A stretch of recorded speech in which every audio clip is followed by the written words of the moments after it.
আসসালামু আলাইকুম। আমি আবার চলে এসেছি একটি ব্লগ নিয়ে তোমাদের কাছে।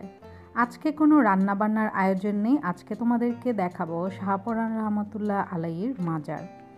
শাহপরান রহমতুল্লাহ আলাইহি হচ্ছেন শাহজালাল রহমতুল্লাহ আলাইহির ভাগ্নে। উনি ছিলেন বসরার অধিবাসী। সিলেটে যে ৩৬০ আউলিয়া এসেছিলেন শাহজালাল রহমতুল্লাহ আলাইহির সাথে, শাহপরান রহমতুল্লাহ আলাইহি ছিলেন তাদের মধ্যে একজন। তো আমরা যে বড় গেট দিয়ে ইন করলাম, এটা আসলে এখনও তৈরি করা হচ্ছে, এটা পুরোপুরি কমপ্লিট হয়নি। তো শাহপরান রহমতুল্লাহ আলাইহির মাজারের কিছু কাজ মনে হয় সরকার নিয়েছেন, সেগুলো আস্তে ধীরে কমপ্লিট হচ্ছে। আর এই বড় গেট থেকে অনেকটাই ভিতরেই হচ্ছেন ওনার মাজারের মূল মাজারটা। সিলেটে যারা নাকি আসে তারা অনেকেই জানে, যারা নাকি মাজার জিয়ারত করেন তারা অনেকেই জানেন শাহজালাল রহমতুল্লাহ আলাইহির মাজার জিয়ারত করার পরপরই অনেকে শাহপরান রহমতুল্লাহ আলাইহির মাজারে আসেন।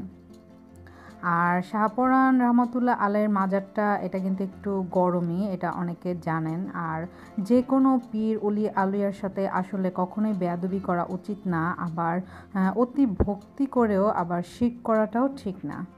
তো আমি আসলে যাওয়ার মূল কারণ হচ্ছে, যেহেতু তোমাদের সাথে আমি এর আগের ভিডিওগুলোতে শাহজালাল রহমতুল্লাহ আলাইহির মাজার শেয়ার করেছি, তো ভাবলাম যে শাহপরান মাজারটিও তোমাদের সাথে শেয়ার করি। তো এই যে দেখতে পাচ্ছ এখানে একটা প্রাচীর, এই প্রাচীরের ঠিক ওপরেই রয়েছে শাহপরান রহমতুল্লাহ আলাইহির মাজার। আর এর পাশে রয়েছে খুব বড় একটি পুকুর।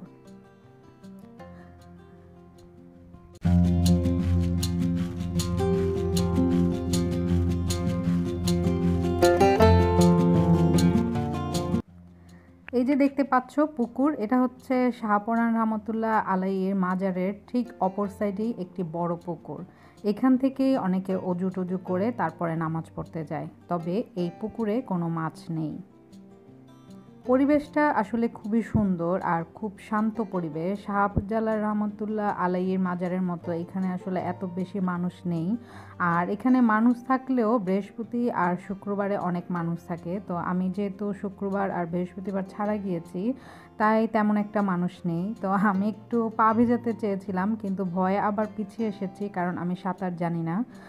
দেখা যাবে যে যদি পড়ে যাই আমাকে কে বাঁচাবে, এই ভয়ে আর আমি পা ভেজাতে পারিনি। তো যাই হোক, এই যে দেখতে পাচ্ছেন এটি হচ্ছে গাছ, এর এমন তিনটি বড় বড় অনেক পুরাতন তিনটি গাছ রয়েছে। তবে এই গাছটি ঘিরে আসলে একটু শিরকি বলা যায় হয়, অনেকে লাল সুতা নিয়ে বিভিন্ন ধরনের নিয়ত করে এই গাছে বেঁধে দেয়। তো আমরা যারা মাজারে আসব তারা অবশ্যই এটি খেয়াল করব, এমন কোনো কিছুই করা যাবে না। ওনাদের জন্য আমরা দোয়া করব মহান আল্লাহ রাব্বুল আলামিনের কাছে 2 রাকাত নফল নামাজ পড়ে। কিন্তু এই যে গাছের মধ্যে লাল দড়ি বাঁধা বা ওনাদের কাছ থেকে কোনো কিছু চাওয়া, এটা একদম শিরক।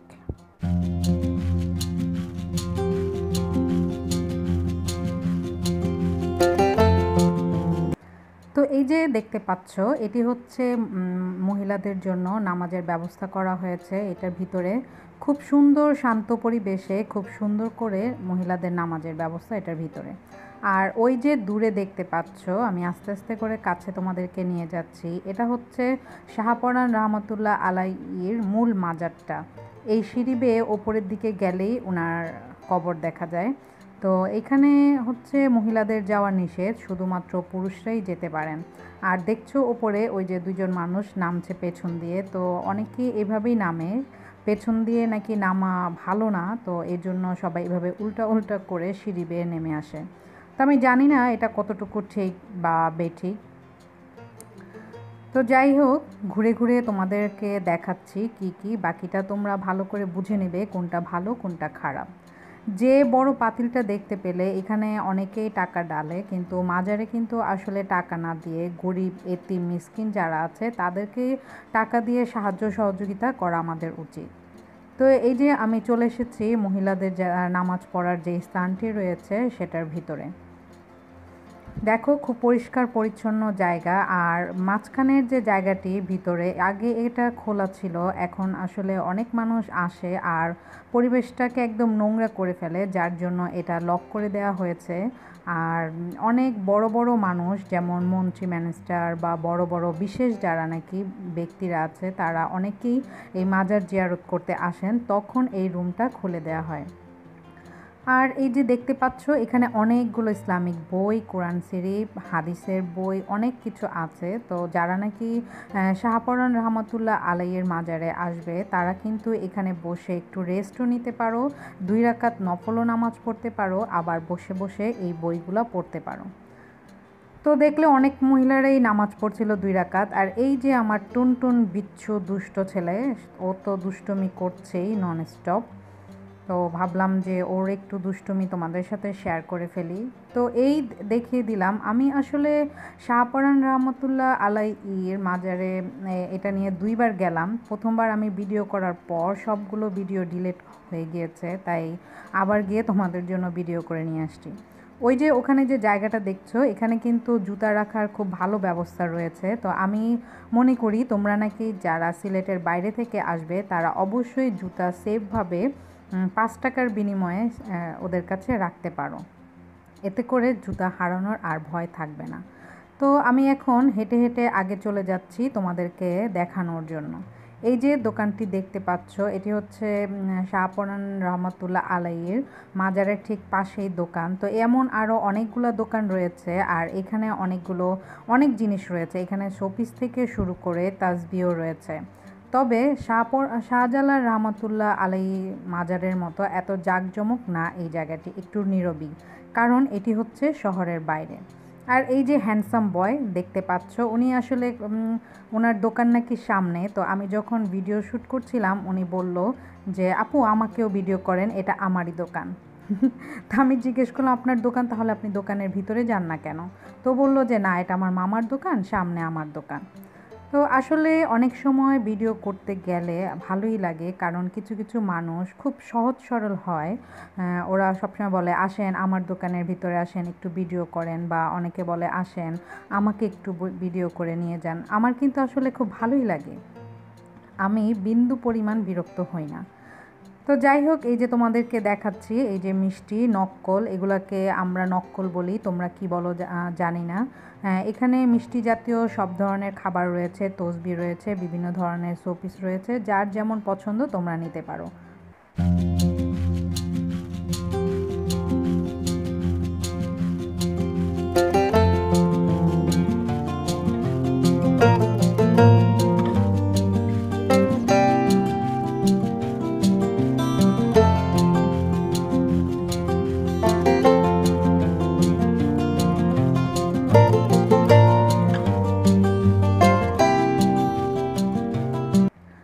তো তোমাদেরকে দেখানোর জন্য আমি একটি দোকানের ভিতরেও ঢুকেছিলাম। তো ঢুকে দেখাচ্ছি তোমাদেরকে। এই যে দেখো খুব সুন্দর সুন্দর মাথার হ্যাড রয়েছে, কসমেটিক্স রয়েছে, অনেক কিছু রয়েছে এখানে।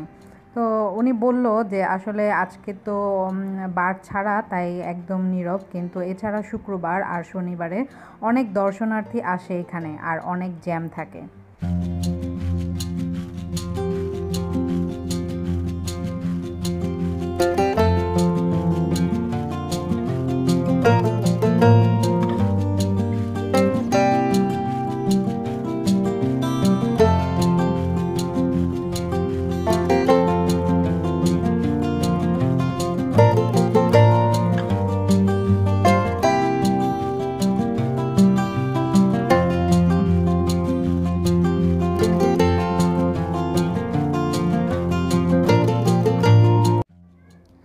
এই প্রাচীরের ওপরেই হচ্ছে শাহপরান রহমতুল্লাহ আলাইহির মাজার।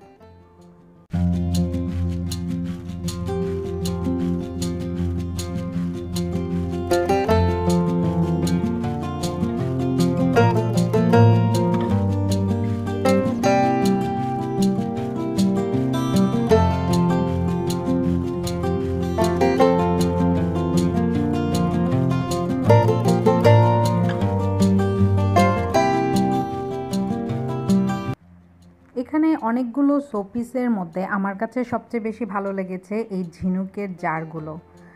তো ভাবলাম যে তোমাদেরকে ভালো করে দেখাই। এগুলো কিন্তু কক্সবাজার চিটাগাং গেলে অনেক বেশি পাওয়া যায়, তবে এখানেও রয়েছে। এগুলো দেখতে খুবই সুন্দর। তো আমি তোমাদেরকে এখন বলে নিই, তো আমার ভিডিওগুলো যদি তোমাদের কাছে ভালো লেগে থাকে তাহলে অবশ্যই আমার চ্যানেলটি সাবস্ক্রাইব করবে আর লাইক কমেন্টস করে আমার সাথে থাকবে। লাইক না দিলে তোমাদের খবর আছে। তো যাই হোক, এই যে দেখতে পাচ্ছ এটি হচ্ছে শাহপরান মাদ্রাসা। এখানে অনেক স্টুডেন্টরাই পড়াশোনা করে বড় বড় আলেম হয়ে বের হয়। তো আমি প্রায় শেষ পর্যায়ে চলে এসেছি। এর আগে তোমাদের সাথে আমি একটি ঘটনা শেয়ার করব। সেটি হচ্ছে আমি যখন শাহপরান মাজারে যাই, সেখানে এক ফকির লোক এসে একটা তাসবি আমাকে অনেক বারবার সাধছিল যে এটা নে, এটা নে। আমি কখনোই কাউকে কোনো তাসবি দেই না, তুই এটা নে। তো আমি ভাবলাম যে যেহেতু সাধছে আর তাসবি খুব সুন্দর একটি তাসবি, তো আমি ভাবলাম যে আমি এটি নিয়ে নিই। তো আমি নিয়ে নিলাম। নিয়ে নেওয়ার কিছুক্ষণ পর আবার ওই লোকটি আমার কাছে এসে বলছে যে দে, আমাকে কিছু দে, তোর যা ইচ্ছে হয় তুই আমাকে দে। তো তখন আমি বললাম যে ও আচ্ছা, এই খবর, আপনার এটাই মনে ইচ্ছে ছিল। তো এই যে দেখতে পাচ্ছ, এই যে এটাই সেই তাসবি। তো আমি ওনাকে বললাম যে ঠিক আছে। তো আমি ভাবলাম যে যেহেতু চাচ্ছে তো আমি দেই। ওনাকে আমি 50 টাকা দিয়ে দিলাম। তো উনি কিছুক্ষণ পর আবার বলছে যে 50 টাকা না, আমাকে 100 টাকা দে। তখন আমি বললাম যে আমি যে আপনাকে 50 টাকা দিয়েছি সেটাই বেশি। আর মনে মনে খুব হাসছিলাম। এই তসবিটা আসলে আমি বাসায় নিয়ে এসে আমার খুবই হাসি পাচ্ছিল, কারণ আমি খুব ভালো করেই বুঝতে পারছিলাম সে ছিল আসলে একটা ভণ্ড ফকির। তো আনার পরে আমি অনেক হেসেছি এই জন্যই মনে মনে। আর সবাইকে যখন এই ঘটনাটা বলছিলাম সবাই খুব হাসছিল, কারণ এই তসবিটি আমাকে দিয়ে আসলে ওই লোকটির তো লাভ হয়নি, বরঞ্চ লস হয়েছে। কারণ এই তসবিটি কিন্তু ওই লোকটি 50 টাকা না, নিশ্চয়ই আরও অনেক বেশি টাকা দিয়ে কিনেছে। তো এই ফকিরের লাভ করতে গিয়ে আসলে লসই হয়ে গিয়েছে। তো তোমরা যারা মাজারে আসবে, এগুলা ভণ্ড পীর, ভণ্ড ফকির, এগুলা থেকে কিন্তু অবশ্যই খুব কেয়ারফুল আর খুব সাবধানে থাকবে। কখনোই এদের কথায় ভুলবে না। তো আমি আজকের মতো তোমাদের কাছ থেকে এখানেই বিদায় নিয়ে নিচ্ছি। তোমরা অবশ্যই আমাকে জানাবে যে আমার ভিডিওটি তোমাদের কাছে কেমন লেগেছে। আর যদি কোনো ভুল ত্রুটি থেকে থাকে অবশ্যই আমাকে ক্ষমা দৃষ্টিতে দেখবে। তো তোমরা সবাই ভালো থেকো, সুস্থ থেকো, সুন্দর থেকো। আমার জন্য তোমরা সবাই দোয়া করো, আর আমিও তোমাদের সবার জন্য অনেক অনেক অনেক দোয়া করব। আল্লাহ হাফেজ।